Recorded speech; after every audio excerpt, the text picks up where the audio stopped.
Hello, this is Christina Wallis and welcome to my channel. If you're new to it, here I publish fairly regularly tutorials how to make flowers with your own hands out of cold porcelain or sugar. Now this week I had a bunch of crocuses pop up in my garden virtually overnight. They were beautiful and fragile and so brave for February and so rarely mentioned by everyone it seems. And then overnight they were all gone. A huge gust of wind and kind of stormy UK weather, and they were all on the floor and they were all kind of gone and finished, and it was so sad. And I've decided to make a tutorial just to really show off this lovely flower, and this is why you're getting it as your Valentine's upload instead of a rose, so I do apologize. This video today is sponsored by Skillshare, a superb online learning platform. I will come back to that later, but for now let's just get stuck into it. Let's get cracking. We're going to make this middle out of a thread, which is fairly standard for many flowers. So this technique could be extended to all sorts of different flowers, though of course not all of them.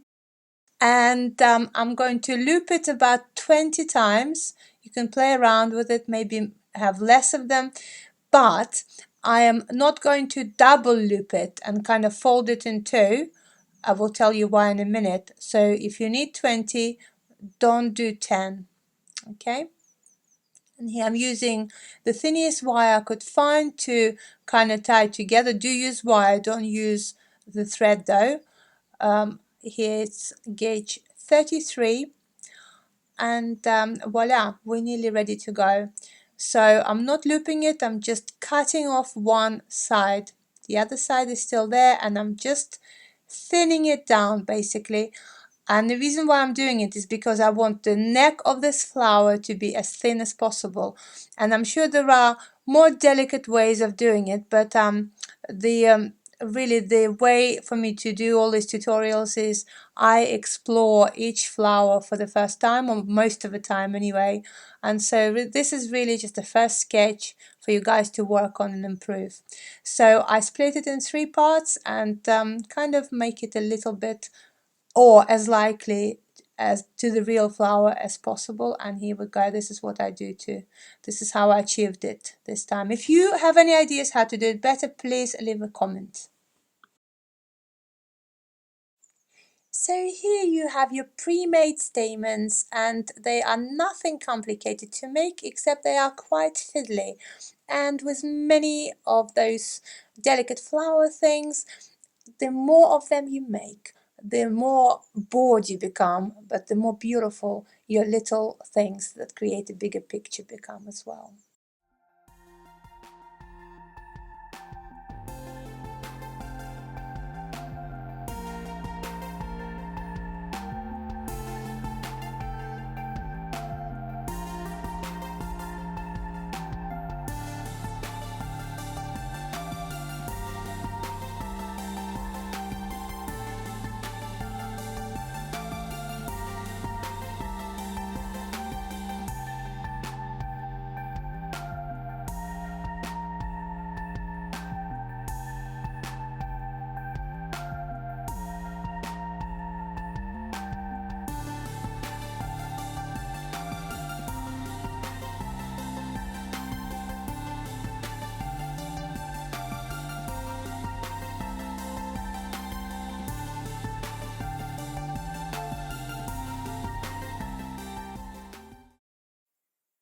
The easiest step in the world. So here this powder is semolina. I have it crushed down to a finer semolina with a rolling pin of all things, and just make sure that all your stamen is covered in glue and you don't have any bits missing, and voila, here you go. Now this bit here, someone recommended to me, one of you guys recommended using gelatin to cover these little things, and to me gelatin here looks a little bit like too much of an artificial sweet, so it didn't work for this flower, but it might work for others. So good tip, thank you very much. And may perhaps put it through a sieve or grind it down to a finer gelatin, and then it would stick nice and will give you slightly different texture. And yeah, this bit is also very fiddly, so stick with it and one day you'll become elegant typing these little things. I still am not elegant with it, partially because I really struggle with cracked skin on my thumbs, so I don't like this piece at all. I don't love it.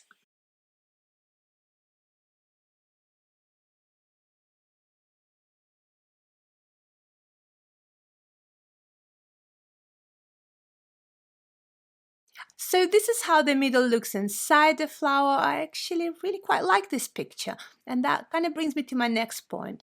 Quite a few of you have asked me whether I'm going to ever do a tutorial on how to photograph my handmade flowers for social media, etc. And the truth is, I'm probably not going to do that. I've got too many things going on, and besides, I'm not a photographer. However, I think I have a solution to that problem. I am going to show you the two courses that I have used and that helped me with some foundation skills to take still life pictures and send them on social media. Things to look out for and things to avoid, like buying loads and loads of props, for example, in my case. And these two videos could be found at Skillshare. Skillshare is an online learning community with thousands and thousands of videos on every imaginable subject, all the high quality teaching material. Now, I've had a Skillshare subscription for quite a while now. I kind of started off with a trial and kept it ever since as my little reference library, visual reference library. I go and have a look through all the new tutorials, well, some of them at least, the new tutorials that come up, just to kind of keep an eye on the trends, see what people like and need, and also to teach myself how to do all of those new little things that crop up virtually every day and that I really, really, really don't want to rely on other people for. So that's Skillshare for you. Here are some samples of the first course I use. Hope they speak for themselves. The course is only half an hour long, but it's condensed to only brilliant and essential in my opinion.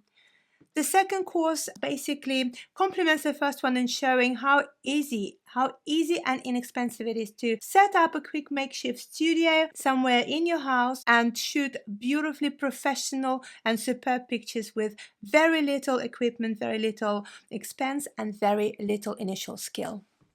Skillshare is offering 2 months free subscription to the first 500 of you to join in, and if you, like me, opt in for staying longer, it works out to be less than $10 a month as an overall subscription, depending on what package you're going for. And to activate this offer for yourself, you have to go to the link below this video.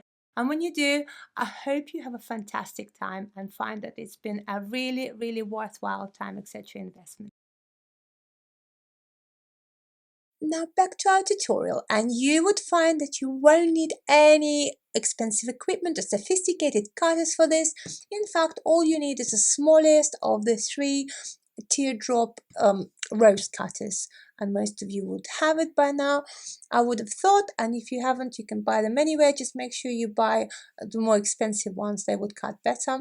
And yeah, make sure that your green board is really well dusted for this rolling out of this cold porcelain, so that your petals don't stick when you lift them up, and they are quite chunky as well, so make sure you don't roll them too thin to be able to shape them later, which I'm going to show you in a minute. Some of you would have seen me do it, and for those of you who haven't, it's a really nice trick that you can use with cold porcelain that you can't use with other mediums. So yeah, here we go. We have 6 of them and 1 spare.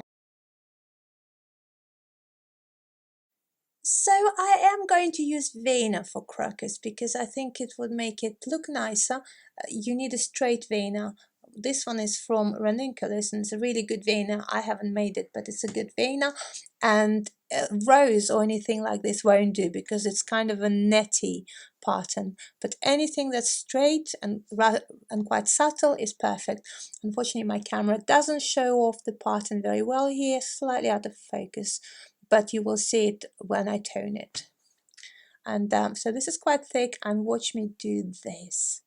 So it's slightly dry, but not just very a touch dry, and you can start shaping it just like so, without any kind of without any ball tools or anything. With fingers you get more of flexibility what shape you can make it.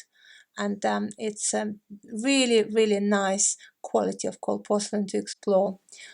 I will be touching on it maybe later in the video, and I do go into how much you can do with this semi-dryness or slight dryness of cold porcelain. It's really does allow for some extra creativity.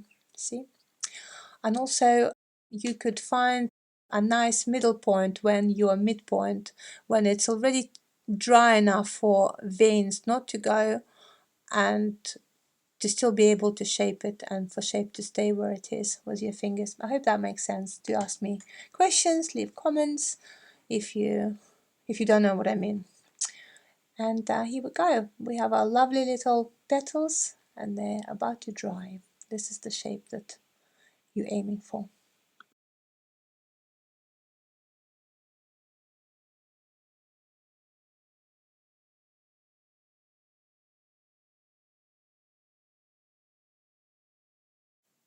On top of curling it slightly with your fingers, you can also finish off the roundness with a bowl tool.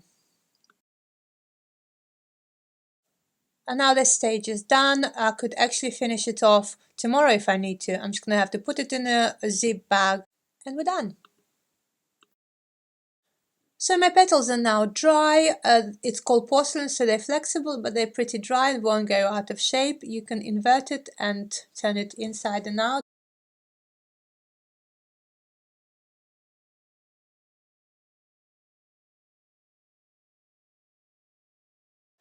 And this is oil paint by Newton and Newton, whatever this make is. Very famous make. I've only been using it for several years. Still don't remember what's it called off the top of my head. So, and this technique is called dry brushing. So the brush is as dry as can be, and you just apply your colors in thin layers. That kind of allows you to make it look really, really realistic looking and gentle and what have you, because you don't really see the strokes unless you want to see the strokes, in which case you go across and then hope that your veining was showing. And on this particular petal, the veining isn't showing very well. There's a bit of that. You'll see it on the picture, or rather you've seen it in the picture earlier on. I've showed you the one that I said I liked, but it's hard to pick it up on camera, especially once this video goes over on YouTube. But you will be able to see it in some other petals, the ones that are made with normal cold porcelain, to which I added a little bit of white paint to make it a little bit less see-through. So these are the non-white paint ones, and the ones with white paint show off the texture a little bit better. Basically exactly the same technique. Your brush is dry, you can work over it with your finger if you need to as well, and there's not much paint going on at all. But and it dries quicker as well at the end. You can put a little bit more paint for this kind of effect. It's a lovely, lovely technique, and you can do a lot with it again. And I have loads of videos where I tone different things with different intensity of colors.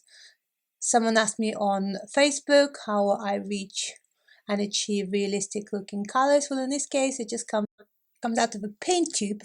Yes, of course, the colors are more realistic with cold porcelain, I find anyway. So I'm going to show you the assembly on an example of the darker petals, the one that are see-through and not as photogenic on video here. And I have over dried them while I was filming and doing this, that and the other. So it's going to be a little bit painful to try and glue cold porcelain parts that are that thick and that dry. So I'm using this thick brown American glue, and it does look very painful. I kind of have to grab onto it and wait until the glue catches, but yes, it's set and it actually worked absolutely fine at the end. But yeah, the drier your parts are, the harder are they to glue together.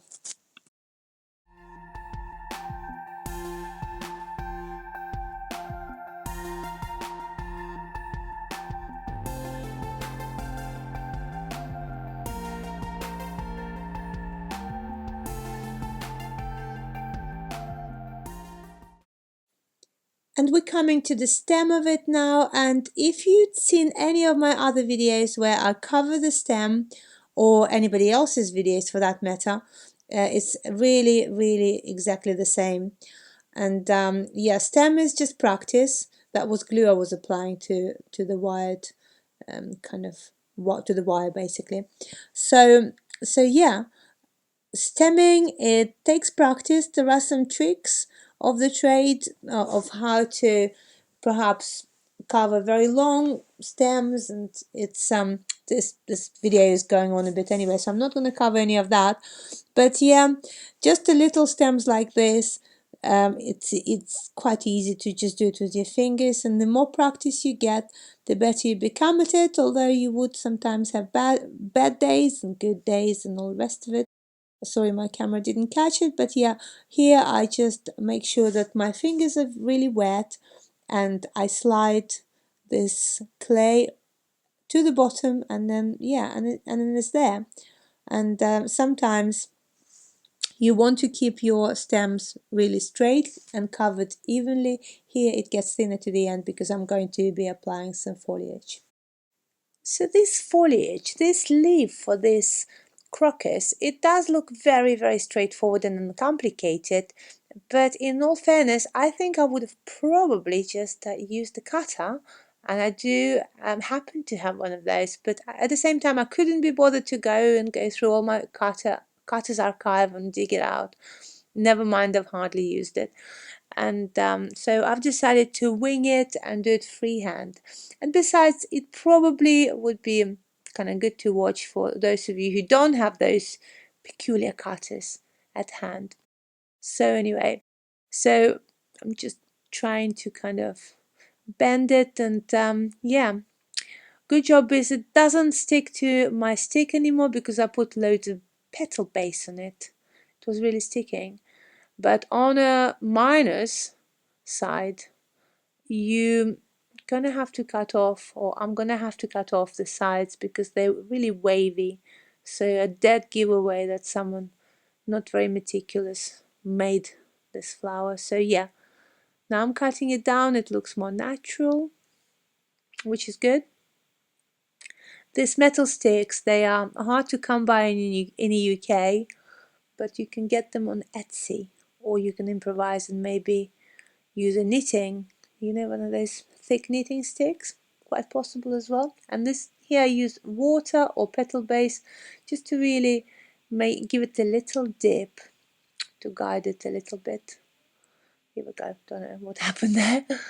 And this bit's not quite foliage and not quite anything else. It's those little things you see really prominently on another winter flower, daffodil. So you can use this particular technique for daffodil as well. You just have to get the right color, brownish for daffodil. Just those kind of weedy, dry, whatever they're called. I should really start looking these things up. But if you know what this part of a flower called, please leave it to me in the comments.